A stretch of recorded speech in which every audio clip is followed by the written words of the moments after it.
Hey, it's Couch Potato. I'm back with another video. This video is going to be about an underrated handheld console, the Sony PSP, and what it has to offer and how it is an RPG powerhouse. And I'll go over some great RPG games in a moment. But first, let's talk about the Sony PSP and what it has to offer and why you should get a Sony PSP, or if you already have a Sony PSP, maybe point you in a direction or let you know more about it. From my research, I've learned a lot about the PSP, so let's get into it. We got the first model was March 2005. We had the Sony PlayStation Portable. They came out with a handheld trying to compete with the Nintendo DS and have their own foothold in the on-the-go console market, so the handheld market. First, they came out with the PSP 1000 model. It's a hefty model, has a lot of weight to it. The original 1000 had all black, so the back and the front were both black. I tried to do a faceplate swap, but kind of screwed up, so I got to get a new faceplate for it. The 1000 model is definitely hefty. It also can be distinguished because it has a latch for the UMD door. So if you ever are out and looking at PSP models and you're wondering if it's a 1000, I think every 1000 model has the latch for the UMD door. And the UMDs is the type of game disc that Sony used for this system. The UMD could hold about 1.8 gigabytes of memory. They could also put movies and music on them, and I don't know what they were thinking because it's very clunky looking and just not very practical, and I believe it costs a lot of money to make disc for it. So I don't know what Sony was thinking when they did that, but it is what it is. And the 1000 model came out, and a lot of people were, anxious to get a hold of it, as well as myself. And in my opinion, it didn't disappoint. So the 1000 model you have. Then shortly after, you have the PSP 2000 model. And at the 2000 model, they started with the different colors and different theme schemes for the models, or for the PSP. So this version is the God of War, and the God of War has Kratos on the back. There is also a white version, and that is the Darth Vader version, as well as some other versions. I believe Madden had a all blue one, and you had Metal Gear Solid 2, I believe. So the PSP 2000 model came out. It changed drastically from the 1000. It has a brighter, nicer screen to it. It also got rid of the latch for the for the UMD door. So what you do is you just open the UMD door by yourself, and I find it to be a little bit better because that latch gets messed up over time on the 1000 and has issues with popping open and stuff like that, whereas the 2000 doesn't seem to have that problem, and the 3000 as well. So definitely a good upgrade on this machine. They also made it a lot lighter and slimmer, so a lot of people like the 2000 3000 models better because it's easier for on the go. It doesn't weigh down on your hands, and the slimmer version, it's easier for gripping for a lot of people. I like the weight of the 1000 myself, but that's just me. But the 2000 3000 are excellent as well, and the upgraded screen is definitely a bonus. So the 2000 model we have, and then they came out with the 3000 model, and this is the Hannah Montana version. This Hannah Montana version is actually pretty difficult to track down. I would consider it one of the rarest versions of the PSP models, or to find it in good condition is definitely tough. And this is in pristine condition. I bought off of some kid from a Facebook group. Definitely props to him. And this is the one that I usually play on. The 3000 model upgraded the screen a little bit more, adding for coloring and pixelating upgrades, and also less ghosting on the screen when you're playing games. So definitely something to think about. You also have the PSP Go. What they did for this was make it as portable as possible. It is increasingly smaller, or it is a lot smaller than the 2000 and 1000 and 3000 models. The PSP Go does not have a UMD door, and all games had to be downloaded onto it. The good thing with the PSP Go at this point in time is that you can easily hack it and you can easily download emulators onto it. I have the whole Sega Genesis library and the Super Nintendo library and some PS1 games on here. And if I get a bigger memory card, I can put a lot more on here. I think there's also N64 you can put on, and it's just a great compact little device for on the go. It also conceals the buttons, so you slide up the screen to get the buttons to show. And I like this a lot, actually. If I'm going somewhere and I don't want to be lugging around, you know, this PSP device with a case and game case and all, it's nice to be able to throw this into my pocket and take it wherever I go. And then I'm able to play old school games on it as well. So if I ever get a fix for, or an itch for Sega or Super Nintendo, I will, you know, take that with me. So then we have the memory card for the PSP was unique to the PSP. Fortunately, unlike the Vita, there are aftermarket memory cards. As long as it's the Pro Duo memory card, it'll work on the PSP. I don't believe the Vita allows for that. You have to get Vita memory cards, which is a pain because they're super expensive. But the PSP, it's not that hard and not that expensive to get memory cards for it. And this 4 gigabyte, I've saved multiple games on it, and I haven't had a problem. I have many other ones as well, but you know, it doesn't take much to get started out. So next we'll get to the, or actually, let's finish with the models. There are a lot of different models that I don't have. The Metal Gear Solid version, you have the Madden version, and there's many other ones out there. I believe there's a Final Fantasy one that was in Japan, and Japan got a lot more releases than here in America.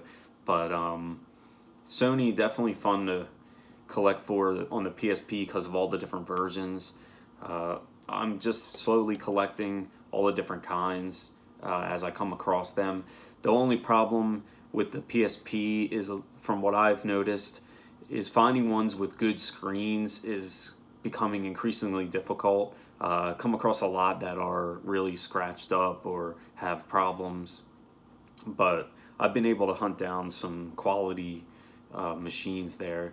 Definitely test your PSP, and before you buy it, make sure that everything works. The UMD door works, the buttons work, everything like that. Also, PSP has a tendency for the sticks to stick or to go bad and kind of drift.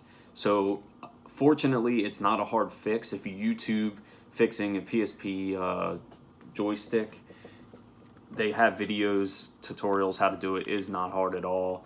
But I guarantee you, at some point, if you're collecting PSPs, you'll find ones with, you know, wandering sticks, and you'll have to replace it. So just things to look out for when you're out there collecting the PSP and the PSP systems. So we'll get into what's really important for the PSP is the fact that it is an RPG powerhouse, and it has a plethora of RPG games. So I'll just go through the ones that I have real quick. There are many more that I have yet to acquire, but in time I will get them. So first we'll go with Ys, a beloved series. It's on the PSP. E7 is this one. People love it. Fun game. We have Valkyrie Profile. Valkyrie Profile, another classic RPG. And I believe they've had previous games on PS2 and maybe PS1. I don't remember. Next we have Kingdom Hearts, Birth by Sleep. Kingdom Hearts, people love that. I tried to play this, couldn't really get into it. Maybe I'll give it another try sometime, but just wasn't my thing. Next we have Jeanne d'Arc. It's a tactical RPG. I haven't really got into tactical RPGs, but I want to try to get into it because I love tactical stuff. I love turn-based tactical, anything that requires a lot of strategy I love. So I definitely have to get into tactical RPGs. In the comment section, maybe comment not just on PSP but in video gaming in general. What are some of the best tactical RPGs that I can look out for to play? Because I definitely want to try my hand at them. Next we have Tales of the World, Radiant Mythology. Looks like another fun classic RPG. Not really sure too much about it, but it's wasn't that expensive, and if it's an RPG and it's on PSP, I'll grab it. Next we have a unique RPG. It's Half Minute Hero. And this game, from what I can tell, is you have half a minute to complete different quests in this game. So really fast-paced and not long drawn out. So if you're on the go and you don't have a lot of time to devote to RPG, this might be your thing, because 30 seconds is all it takes for completing a quest. Next we have Star Ocean, First Departure.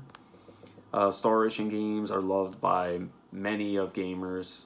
They've been out since, I believe, they might have been on Super Nintendo, but I think PlayStation 1 is where they really got their foothold, and definitely a game that I want to try. Classic RPG. I love the classic turn-based RPGs, the JRPGs. Next we have Growl Lancer. This one seems pretty hard to find. I was surprised when I found this at the Second and Charles by my house, so I had to grab it because I don't really see it ever wherever I go. I'm sure you can find it on eBay, but when I'm out at video game stores or wherever, I don't really see that game at all.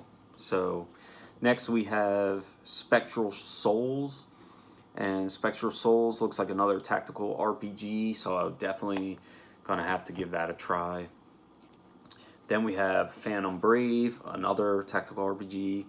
Looks pretty classic. I don't know much about it, but I've heard the name The Phantom Brave before, so I think it might have been on PS2, but I'm not sure. And then we have Final Fantasy, the Final Fantasy collections, I call them. It's all your classic Final Fantasy games, straight from the Super Nintendo era, put onto the PSP. You can't really beat that. And hours of gameplay right here in these three. Final Fantasy 1, 2, and Final Fantasy 4, which collects 2 games. Final Fantasy 4 and that Final Fantasy 4 After Years. So definitely something to keep you occupied for a long time. Next we have Persona 2. Unfortunately, I bought this one sealed, and I don't really like opening sealed games, so I'm going to have to buy a copy of this that's already opened. I don't know. Some people don't care, and they'll open their sealed games, but I just can't bring myself to do it, especially with Persona games, because they are always sought after, and people love these. I've yet to play a Persona game, but I heard they're incredible, so I really want to give them a try. I have Persona 4 Golden for Vita, and I heard that game is amazing, so I'm definitely going to have to give it a playthrough. Next we have Dissidia Final Fantasy. Looks like a funky RPG from the back pictures. Never played it, so I don't know for sure. Then we have Phantasy Star 2 Portable. Another beloved series. It's on many of platforms, so had to pick it up for the PSP. Then we have Mana Khemia. I believe I said that right. Yeah, Mana Khemia. This game looks a little funky. I'm not sure if I want to devote my time to this. It looks really time consuming because you got to mix things and do alchemy and stuff like that. And I don't know if I really have the patience or time to sit down and learn how to do all that. I just have too much going on right now. Next we have Lunar, one of the most beloved games on the PSP, often spoke of as the best RPG on the PSP. I was lucky enough to trade some PS1 games that I didn't care about to get this game, and definitely I'm gonna have to give it a try. I heard the anime cutscenes and stuff are incredible, so definitely an RPG worth picking up. Next we have Crisis Core Final Fantasy. A lot of PSP collectors say that this is the best RPG on the PSP, or maybe the best game on the PSP. I have not played it, believe it or not, so I'm definitely going to have to get into that. But it's Final Fantasy, so it's got good quality, of course. Next we have Breath of Fire 3. This was the European greatest hits. They call it PSP Essentials, but it is sealed, and I picked it up for cheap, and I couldn't pass it up. So I'll get the US version to play and just keep this one. Breath of Fire 3, excellent series. Breath of Fire. Next we have Blazing Souls. Excelate. Jeez, I can't. Yeah, Blazing Souls Excelate. It's a tactical RPG, turn-based battle. So I'll definitely dive into this one. Next we have my favorite PSP RPG, just mine personally, is the Brave story. Don't know why they put the artwork sideways. Maybe it was too big to do. I don't know. I don't know what they're thinking, but PSP Brave Story, a really fun RPG. It's a great RPG for beginners to the RPG genre. It's very simple and easy to pick up and play and know what's going on. So it really kind of dips your toes in the water for RPGs, but it is very fun to play, and I like the story of it as well. My favorite RPG that I've played on the system so far, that could be changing when I start getting into some of these other ones, but for now that's going to be my favorite one. Next we have Legend of Heroes Trails in the Sky. I played Trails of Cold Steel for PlayStation 3, so I know pretty much what the game's about. Really fantastic, fun to play, really enjoyed it. The only problem I have with the Trails of Cold Steel series, especially the first game, is very, very, very dialogue heavy. I kind of wish there was more action in it, but I guess that's just the type of game it is, and just my personal opinion. I was just waiting for battles, and it just kept dialogue, and I was just like, okay, let's get to it. I want to try out this stuff. But anyway. Then we have Legend of Heroes.